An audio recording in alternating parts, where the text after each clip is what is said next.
আমরা যে এর আগে যে এই রাস্তাটা ছিল চলার উপযোগী ছিল না, আমাদের সবসময় একটা বিপদ চাপিয়ে আসতো। কিন্তু বর্তমান যে ছেলেপেলে যে কাজগুলো করতেছে তাতে আমি তাদের কাছে শুকরিয়া জানাচ্ছি। আল্লাহ তাআলা তাদের জন্য অনেক ভালো রাখে। বিগত 16 বছর যে আওয়ামী ফ্যাসিস্ট স্বৈরাচার সরকার ক্ষমতায় ছিল, তারা যে রাস্তাগুলো করেছিল, রাস্তাগুলোতে ব্যাপক অনিয়ম ও দুর্নীতির কারণে এই রাস্তাগুলো এখন লালমিয়াটের প্রায় সমস্ত রাস্তাগুলোই যান চলাচলের অনুপযোগী হয়ে গেছে। এই আদিতমারি থেকে মহিষকোচা পর্যন্ত এটি একটা মেইন রোড। এই রোড দিয়ে ট্রাক, অটো, বিভিন্ন ধরনের যানবাহন চলাচল করে। এই পাশে মহিষকোচা বাজারটিও একটি গুরুত্বপূর্ণ বাজার। এই রাস্তা দিয়ে অনেক হাজার হাজার লোক যাতায়াত করে। কিন্তু দেখেন এমনভাবে রাস্তাটি যান চলাচলের অনুপযোগী হয়ে গেছে যে এই রাস্তা দিয়ে কোনো যান চলাচলই করা যায় না।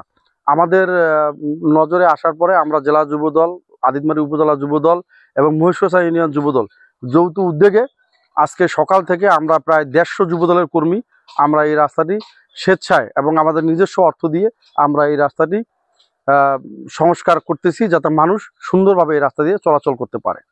লালমনিরহাট জেলা যুবদলের নির্দেশে আদিতমারি উপজেলা যুবদলের উদ্যোগে এবং মহিষকোচা ইউনিয়ন যুবদলের নেতৃত্বে আজকে আদিতমারি উপজেলা থেকে মহিষকোচাগামী প্রায় 6 কিলোমিটার রাস্তার সংস্কারকরণ কাজে আমরা আদিতমারি উপজেলা যুবদল এবং জেলা যুবদলের সব নেতৃবৃন্দ এবং মহিষকোচা ইউনিয়ন যুবদলের নেতৃবৃন্দ আজকে স্বেচ্ছাশ্রমের মাধ্যমে আমরা প্রায় 100 জন যুবদলের নেতাকর্মী, 100-এরও অধিক হবে যুবদলের নেতাকর্মী আমরা রাস্তার সংস্কার কাজ করছি, যা সম্পূর্ণ আমাদের নিজের উদ্যোগে।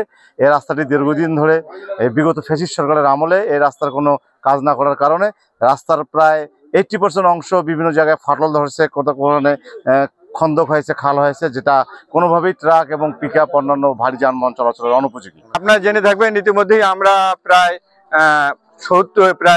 80 কিলোমিটারের মতো আমরা রাস্তা সংস্কার করেছি। আমাদের কাজ চলমান এবং আমরা ভবিষ্যতে এই কাজ আমরা চলমান রাখবো। এবং আপনারা জেনে থাকবেন আরো যে এটি আমরা স্বেচ্ছায় নিজেদের দলীয় নেতাকর্মী যারা রয়েছে, যারা একটু স্বাবলম্বী, তাদের কাছ থেকে সহযোগ